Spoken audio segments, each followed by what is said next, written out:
Les faits se sont déroulés mercredi matin sur une plage d'Asbury Park, dans le New Jersey, États-Unis. Vers 9h30, en raison des forts vents, un parasol s'est envolé puis a empalé une maître nageuse âgée de 21 ans. Ses collègues ont trouvé la jeune femme coincée par le parasol, allongée sur le sol. Le piquet de 1,80 m avait traversé son épaule gauche et dépassé l'arrière de son bras d'environ 30 cm. Les premiers intervenants ont coupé le piquet du parasol pour faciliter l'intervention des secours. La victime encore consciente a été transportée à l'hôpital. Son état est stable. Un enfant de 2 ans a été retrouvé inanimé jeudi après-midi dans une voiture garée sur la base aérienne d'Istres, dans les Bouches-du-Rhône. Lorsque les secours sont arrivés vers 16 h, le bébé était en arrêt cardio-respiratoire. Malgré les tentatives de réanimation, ils n'ont pu que constater le décès de la victime. Selon les premiers éléments de l'enquête, le père, qui travaille dans l'enceinte militaire, avait oublié son enfant. Le véhicule était stationné en plein soleil et cet après-midi-là, les températures ont dépassé dehors les 36 degrés. Le papa, dévasté, a été placé en garde à vue. Une enquête pour homicide involontaire a été ouverte. Le corps sans vie d'une femme a été retrouvé à son domicile de la rue de la Marne, à Libourne, en Gironde. C'est son fils qui a fait la macabre découverte le samedi 31 mai.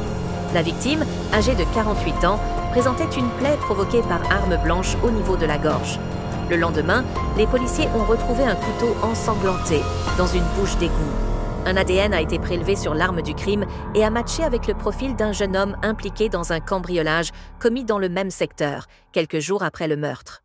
Le suspect, âgé de 20 ans, a été interpellé mais a nié les faits en garde à vue. Il a été mis en examen pour meurtre le 26 juin et écroué. Une jeune fille, scolarisée en lycée agricole, était en formation auprès d'un inséminateur bovin, spécialiste du suivi de la reproduction animale dans les élevages. Jeudi, la lycéenne de 19 ans était en déplacement dans une exploitation agricole de Masseret, au nord de Brive. Soudain, alors que la jeune femme était derrière une barrière, un taureau à proximité l'a percutée de plein fouet. La victime a été violemment projetée.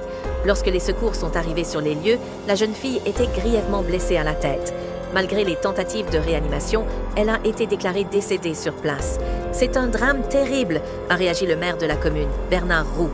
Les faits se sont déroulés vendredi en fin de journée dans le quartier Clos d'Orville de Nîmes, dans le Gard. Vers 18 h, une violente dispute a éclaté dans un couple dans un immeuble de la rue Jean 23. La femme, âgée d'une trentaine d'années, s'est emparée d'un couteau et a poignardé son compagnon en plein cœur. Les secours, arrivés sur les lieux, n'ont pu que constater le décès de la victime. L'assaillante a été interpellée et placée en garde à vue. Le drame s'est produit vendredi soir à Vaulay-Saint-Claude, dans le Jura. Vers 22 h 30, 2 adolescents circulaient à bord d'un 2-roues lorsqu'ils ont eu un accident au niveau du 449 route de la Vallée. Laura, la jeune passagère âgée de 16 ans, est morte sur le coup. Le conducteur de 17 ans a quant à lui été très grièvement blessé. Il a été héliporté au centre hospitalier de Besançon où il se trouve dans un état critique. Selon les premiers éléments de l'enquête, aucun autre véhicule ne serait impliqué dans l'accident. Le corps sans vie d'une femme de 45 ans a été retrouvé dans la piscine de sa propriété de Verey-Voroise, près de Grenoble, en Isère. La macabre découverte a été faite dimanche soir, vers 21 h 30. Les pompiers et le SMUR, arrivés sur les lieux, ont tenté de réanimer la victime. En vain. Le décès a été constaté sur place. Selon les premières constatations, la victime est morte noyée. Une enquête a été ouverte pour déterminer les circonstances de ce drame. Les faits se sont déroulés samedi lors d'une sortie en famille à Sainte-Thorette, 18. Un enfant de 12 ans se baignait dans le Cher avec sa sœur lorsqu'il a échappé à la vigilance de ses parents et s'est noyé. C'est un témoin qui a découvert le corps dans l'eau.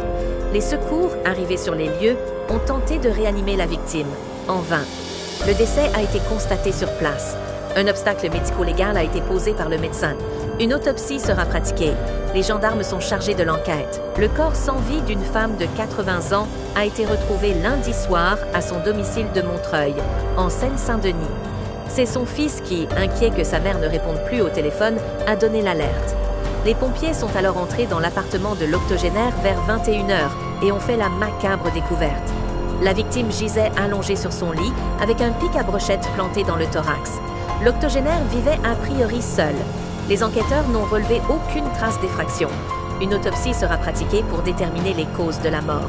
Le corps calciné d'une femme âgée a été retrouvé dans un bois au lieu-dit Le Monis, à Saint-Macaire-du-Bois, dans le Maine-et-Loire. Ce sont les pompiers qui ont fait la macabre découverte lundi. La victime gisait près d'un véhicule en feu sur un chemin forestier isolé. Une enquête a été ouverte pour déterminer les causes du drame. La piste accidentelle est privilégiée, mais de nombreuses zones d'ombre persistent. Les faits se sont déroulés mardi, en début d'après-midi, à Albi, dans le Tarn. Vers 13 h, les secours sont intervenus dans un appartement de la rue François-Verdier pour un enfant de 2 ans qui était grièvement blessé. Le SMUR a pris en charge le petit garçon, puis a été escorté par les motards de la police lors du transport à l'hôpital de Toulouse. La mère et le beau-père de la victime ont été interpellés et placés en garde à vue. On ignore pour l'instant les circonstances dans lesquelles ce drame a eu lieu. Le pronostic de l'enfant est engagé. Le drame s'est produit mardi à Valls, en Espagne. Les secours sont intervenus en début d'après-midi pour un enfant de 2 ans, laissé seul dans une voiture stationnée en plein soleil. Malgré les tentatives de réanimation, ils n'ont pu que constater le décès. Selon les premiers éléments, il s'agit d'une négligence de la part du père. Le bébé était resté toute la matinée dans ce véhicule fermé en plein soleil. Une vague de chaleur intense touche l'Espagne depuis plusieurs jours, avec des pics dépassant les 40 degrés Celsius dans de nombreuses zones du pays. Les faits se sont déroulés mercredi en fin de journée, rue Louis-Grand-Chavin à Morez, dans le Jura. Vers 18 h, une femme se trouvait devant son domicile lorsqu'elle a été tuée par balle. Les secours, arrivés sur les lieux, ont tenté de la réanimer avec un massage cardiaque. En vain. Ils n'ont pu que constater le décès de la victime, âgée de 56 ans. Le tireur a été interpellé quelques minutes plus tard sans opposer la moindre résistance. Il s'agit du compagnon de la quinquagénaire. Cet homme a été placé en garde à vue à la gendarmerie. Les faits se sont déroulés mercredi après-midi à Hautechau, dans le Doubs. Vers 16 h 45, une employée nettoyait une machine dans les locaux de l'entreprise ITS lorsqu'un accident s'est produit. Ses cheveux se sont coincés dans cette machine qui était encore en marche. L'engin, inarrêtable, lui a arraché une partie des cheveux et du cuir chevelu. La femme, âgée de 33 ans, a été transportée au centre hospitalier universitaire de Besançon. Son pronostic vital est engagé. Le drame s'est produit mercredi à Sénon, près de Bordeaux, en Gironde. Vers 18 h 40, un adolescent de 13 ans est tombé du 4e étage d'un immeuble situé cours Victor Hugo. Les pompiers, arrivés sur les lieux, ont pris en charge la victime. Le garçon a été transporté en urgence absolue au centre hospitalier universitaire de Bordeaux-Pellegrin sous escorte policière. Une jeune femme de 22 ans, témoin des faits, a été hospitalisée en état de choc. Une enquête a été ouverte pour comprendre les circonstances de ce drame. Le corps sans vie d'une femme a été retrouvé dans le jardin d'une maison située 9 rue Raspail, à Brive-la-Gaillarde, en Corrèze. La victime, âgée d'une centaine d'années, avait disparu depuis plusieurs années. C'est un membre de la famille qui, sans nouvelles de la vieille dame depuis longtemps, a donné l'alerte. Lorsque les secours sont intervenus mardi dans la maison, ils y ont trouvé l'une des filles de la victime. Cette femme, âgée d'une soixantaine d'années, a immédiatement été placée en garde à vue. Une autopsie a été pratiquée et a révélé que la victime était décédée depuis plusieurs années. Les investigations se poursuivent pour déterminer les causes du décès. Les faits se sont déroulés dans le centre-ville de Reims, dans la Marne. Une femme, âgée d'une soixantaine d'années, se trouvait dans la rue lorsqu'un passant l'a attaquée sans raison. L'individu l'a jetée au sol, l'a étranglée et rouée de coups de poing. Puis l'agresseur a sorti un couteau et a poignardé la sexagénaire. Blessée sous le poumon, la victime a été prise en charge par les secours. Le suspect a été interpellé par les forces de l'ordre. Il s'agit d'un homme qui souffre de schizophrénie et qui ne prend plus son traitement. Des voix me disaient de tuer au nom de Satan, a indiqué le suspect. Cet homme a été déclaré irresponsable et hospitalisé en psychiatrie. L'homme soupçonné d'avoir attaqué au couteau son ex-conjointe à Toulon a été interpellé ce jeudi matin à Marseille. Il était 7 h 30, mardi, quand un individu était entré dans un foyer d'hébergement de Toulon, dans le Var. Il avait croisé son ex-compagne, âgée de 33 ans, dans le couloir, l'avait poussé dans la chambre d'un autre résident et lui avait asséné plusieurs coups de couteau. Alertée par les cris, une cuisinière était intervenue et avait mis en fuite l'assaillant. Touchée au ventre, à la joue et au genou, la victime avait été transportée à l'hôpital. Ses jours ne sont pas en danger. Le suspect, âgé de 26 ans, doit être entendu sous le régime de la garde à vue pour tentative d'assassinat par ex-conjoint. Les faits se sont déroulés mardi matin dans le quartier de Navarre, dans l'ouest d'Évreux, dans l'Eure.